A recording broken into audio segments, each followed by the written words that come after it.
দর্শক মণ্ডলী, আপনাদেরকে জানিয়ে দেব এই মুহূর্তে আমাদের হাতে থাকা সর্বশেষ সংবাদ আপডেট।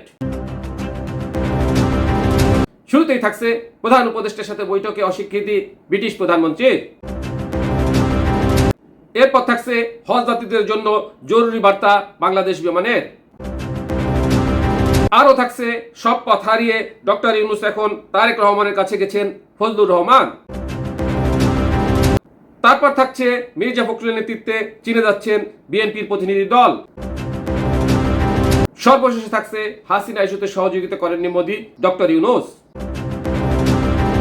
এতক্ষণ শুনছিলেন আপডেট সংবাদের শিরোনাম, এবারে বিস্তারিত। তবে তার আগে অনুরোধ রইল, ভিডিওটিতে একটি লাইক এবং একটি কমেন্ট করে দিন এবং ভিডিও সম্পর্কে আপনার মূল্যবান মতামত জানান। প্রধান উপদেষ্টার সঙ্গে বৈঠকে অস্বীকৃতি ব্রিটিশ প্রধানমন্ত্রীর। লন্ডনে সফররত অন্তর্বর্তী সরকারের প্রধান উপদেষ্টা অধ্যাপক মোহাম্মদ ইউনূসের সঙ্গে সাক্ষাতের অনুরোধে সাড়া দেননি যুক্তরাজ্যের প্রধানমন্ত্রী কিয়ার স্টারমার। সাবেক প্রধানমন্ত্রী শেখ হাসিনার আমলে পাচার হওয়া কয়েক বিলিয়ন ডলার উদ্ধারের প্রচেষ্টায় ব্রিটেন সরকারের জোরালো সমর্থন আদায়ের প্রেক্ষিতে স্টারমারের সঙ্গে সাক্ষাতের কথা জানায় বাংলাদেশ। তবে তাতে সাড়া দেননি স্টারমার। ব্রিটিশ গণমাধ্যম ফিনান্সিয়াল টাইমসের প্রতিবেদনে এই তথ্য জানানো হয়েছে। গণমাধ্যমটিকে দেওয়া সাক্ষাৎকারে ডক্টর ইউনূস বলেছেন, বাংলাদেশ থেকে পাচার হওয়া বিপুল পরিমাণ অর্থ উদ্ধারে সহযোগিতা করা ব্রিটেনের নৈতিক দায়িত্ব। কেননা পাচার হওয়া ওই অর্থের বেশিরভাগই ব্রিটেনে রয়েছে। তবে ডক্টর ইউনূস বলেছেন, এখনো এই বিষয়ে সাক্ষাৎ করতে রাজি হননি স্টারমার। প্রধান উপদেষ্টা বলেছেন, ব্রিটেনের প্রধানমন্ত্রীর সঙ্গে আমার সরাসরি কোনো আলোচনা হয়নি। তবে স্টারমার বাংলাদেশের পাচারকৃত অর্থ উদ্ধারে সমর্থন করবেন বলে আশা ব্যক্ত করেছেন তিনি। ডক্টর ইউনূস বলেন, এগুলো চুরির টাকা। এদিকে যুক্তরাজ্য সরকারের কর্মকর্তারা নিশ্চিত করেছেন, অধ্যাপক ইউনূসের সঙ্গে এখন সাক্ষাৎ করার কোনো পরিকল্পনা কিয়ার স্টারমারের নেই।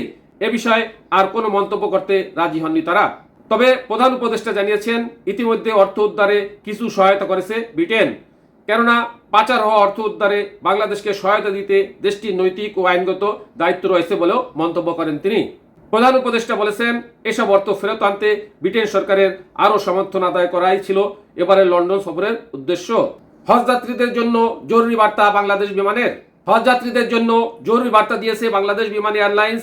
এতে হজ যাত্রীদের ফিরতি যাত্রা সহ যাবতীয় কার্যক্রমের জন্য ঢাকা, চট্টগ্রাম ও সিলেট বিমানবন্দরের বিক্রয় কেন্দ্রে এবং অতি জরুরি প্রয়োজনে জেদ্দা বা মদিনা অফিসে যোগাযোগ করতে বলা হয়েছে।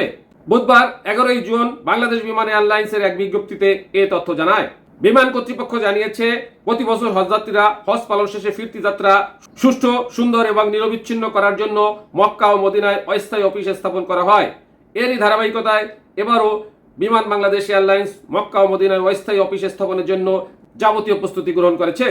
এতে বলা হয়, সম্প্রতি সৌদি আরবের ভিসা নীতিমালায় বাংলাদেশ সহ 14টি দেশের নাগরিকদের জন্য সাময়িক ভিসা নিষেধাজ্ঞা আরোপ করা হয়েছে, যার ফলে বিমানের কর্মকর্তা কর্মচারীরা সৌদি ভিসা আবেদন সহ যাবতীয় কার্যক্রম সম্পন্ন করা সত্ত্বেও এখনো পর্যন্ত তারা হজ যাত্রীদের সেবায় দেশটিতে যেতে পারছেন না।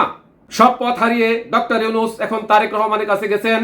বিএনপির চেয়ারপারসনের উপদেষ্টা অ্যাডভোকেট ফজলুর রহমান বলেছেন, ইউনূস সাহেব যখন বাংলাদেশের সমস্ত পথ হারাইয়া ফেলেছেন, উনি পথ পাওয়ার জন্য আমাদের নেতা তারেক রহমান সাহেবের কাছে 12 ঘন্টা প্লেন চালাইয়া লন্ডন পর্যন্ত গেছেন। বলছেন, আমাকে একটু কথা বলার সুযোগ দেন। বুধবার 11 জুন বিকেলে কিশোরগঞ্জের ইতনা উপজেলা বড়িবাড়ি উচ্চ বিদ্যালয় মাঠে একটি অনুষ্ঠানে তিনি এসব কথা বলেন। ফজলুর রহমান আরো বলেন, আমাদের নেতা তারেক রহমানের দেশ চালানোর ব্যাপারে সমস্ত ক্ষমতা আছে। আমি ওই দিন বলছিলাম, বাপ ডাক্কা ইলেকশন দেওয়া লাগবো। আমার বক্তব্যটা শোনেন নাই আপনারা। আমি বলেছিলাম, সাপ গর্তে যাওয়ার সময় সোজা হইয়া যায়। 15 দিন আগেও যে ইউনূস সাহেব 6 দিন পর্যন্ত বিএনপির সময় চাওয়ার পরেও 1 ঘন্টা সময় পর্যন্ত দেয় নাই, এখন লন্ডন 12 ঘন্টা ফ্লাইট চালাইয়া গেছেন আমাদের নেতার সঙ্গে কথা বলার জন্য। তিনি বলেন, তারেক রহমানের সঙ্গে সে বৈঠকটা হবে শুক্রবার। আশা করব ইউনূস সাহেব সৎভাবে সত্যভাবে কথা বলবেন।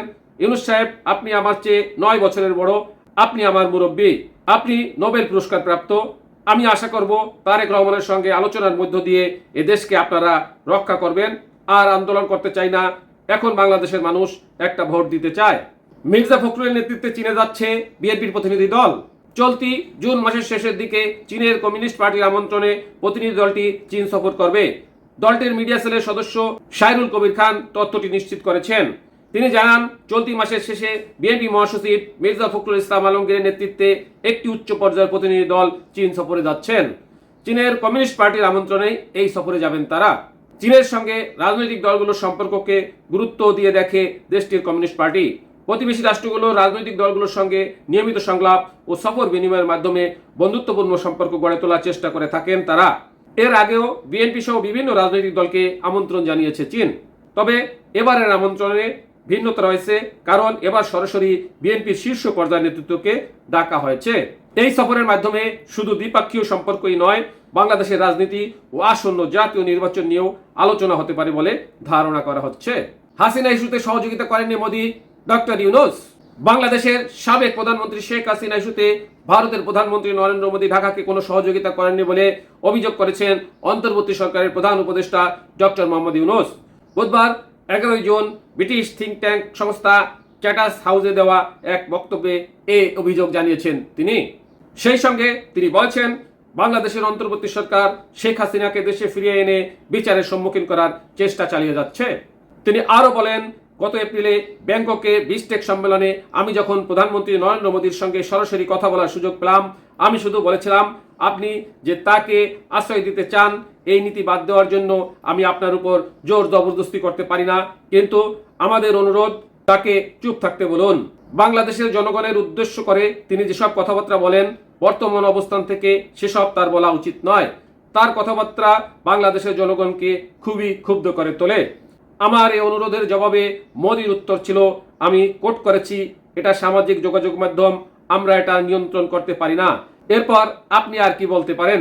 এটা একটা বিস্ফোরক পরিস্থিতি এবং আপনি শুধু সামাজিক যোগাযোগ মাধ্যমের উপর দায় চাপিয়ে চলে যেতে পারেন না। শিক্ষার্থী জনতার অভ্যুত্থানের সামনে টিকতে না পেরে গত 5ই আগস্ট বাংলাদেশ ত্যাগ করে ভারতে যান সাবেক প্রধানমন্ত্রী এবং সাম্প্রতিক নিষিদ্ধ হওয়া রাজনৈতিক দল আওয়ামী লীগের সভানেত্রী শেখ হাসিনা। বর্তমানে রাজধানী নয়াদিল্লিতে একটি সেফ হাউসে আছেন তিনি। শেষ করছি এখনকার মতো সংবাদ। ধন্যবাদ।